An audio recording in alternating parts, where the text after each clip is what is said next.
அந்த மனைவியிடத்திலே பேசும்போது என்ன வார்த்தைகளை பேசுகிறோம் என்று யோசித்து பேசு. ஒரு பெண் வார்த்தைகளை கவனிப்பாள், வார்த்தைகளை கவனிப்பார். ஒரு சின்ன வார்த்தையை ஏதோ கோபத்தில் சொல்லியிருப்பீங்க, அந்த வார்த்தையை அவர் இறுதி காலம் வரை ஞாபகம் வைத்து சொல்லிக்கொண்டே இருப்பார். வார்த்தைகளை சரியாக பேசுங்கள். அல்லாஹ்வுடைய தூதர் ஸல்லல்லாஹு அலைஹி வஸல்லம் அவர்களுடைய முறை, அவருடைய மனைவிமார்களுடைய உள்ளங்களை வார்த்தைகளால் காயப்படுத்த மாட்டார்கள். நான்காவது, எல்லா நேரத்திலும் அன்போடும் பாசமோடும் காதலோடும் ரொமான்ஸோடும் வாழ். ஹலால் ஹலால், ரொமான்ஸ் ஹலால், காதலிப்பது ஹலால். யாரை? கல்லூரியில் படிக்கும் பொழுது கல்லூரியில் படிக்கக்கூடிய வாலிப பெண்ணை அல்ல, ஹராம். அந்த பெண்ணோடு பேசுவதில்லை, அந்த பெண்ணோடு டேட்டிங் செய்வதில்லை, ஹலால் ஹராம். டேட்டிங் ஹலால் எப்போது? திருமணத்திற்கு பிறகு. சேட்டிங் ஹலால் எப்போது? திருமணத்திற்கு பிறகு, திருமண ஒப்பந்தம் நடந்ததற்கு பிறகு. அல்லாஹ்வுடைய தூதர் ஸல்லல்லாஹு அலைஹி வஸல்லமுடைய வாழ்க்கையை பாருங்கள். ஆயிஷா ரலியல்லாஹு அன்ஹா சொல்கிறார்கள், நானும் அல்லாஹ்வுடைய தூதரும் ஒரே பாத்திரத்திலே குளிப்போம். லா இலாஹ இல்லல்லாஹ்.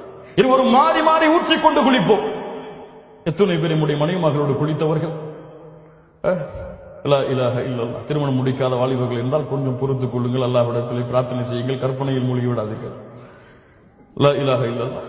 அல்லாஹ்வுடைய தூதர் ஸல்லல்லாஹு அலைஹி வஸல்லம் வழக்க முறை ஒவ்வொரு தொழுகைக்கு செல்வதற்கு முன்னாலும் தன்னுடைய மனைவியை முத்தமிட்டு செல்வார்கள்.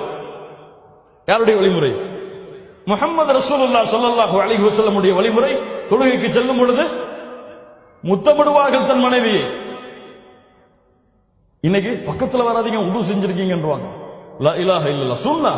அல்லாஹ்வுடைய தூதருடைய வழிமுறை. ஒரு மனிதன் 5 முறை தன் மனைவி மீது பாசத்தை வெளிப்படுத்துகிறார், அந்த குடும்பத்தில் பிரச்சனை இருக்குமா? பிரச்சனை இருக்குமா? அல்லாஹ்வுடைய தூதர் தன்னுடைய மனைவியுடைய வாயில் உணவை ஊட்டி கொடுப்பார்கள். ஒரு நாளையில் ஒரு முறை உங்கள் மனைவிக்கு உணவை ஊட்டுவதை மறக்காதீர்கள், உங்கள் வாழ்க்கையில் பிரச்சனையா இருக்காது. அப்படித்தானே? உணவை ஊட்டும் பொழுது கோபத்தோடைய ஊட்டுவீங்க, வெறுப்புடைய ஊட்டுவீங்க. ஒருக்க எல்லா கவலையும் மறந்து ஒரு உணவை ஊட்டுவோம்னு ஊட்டுங்க, அல்லாஹ் உங்களுக்கு அதை கொண்டே உங்களுடைய வாழ்க்கையை சந்தோஷமாக்கிடுவான், மகிழ்ச்சியாக்கிடுவான். அல்லாஹ்வுடைய தூதர் தன்னுடைய மனைவி எந்த இடத்திலே கடித்தார்களோ அந்த உணவை அதே இடத்திலே வாங்கி கடிப்பார்கள். லா இலாஹ இல்லல்லாஹ். உஸ்வத்துல் ஹஸனா, உஸ்வத்துல் ஹஸனா. கண்ணியத்துக்குரியவர்களே, அல்லாஹ் ரப்புல் ஆலமீன் இது போன்ற வாழ்க்கையை நமக்கு தருவான்.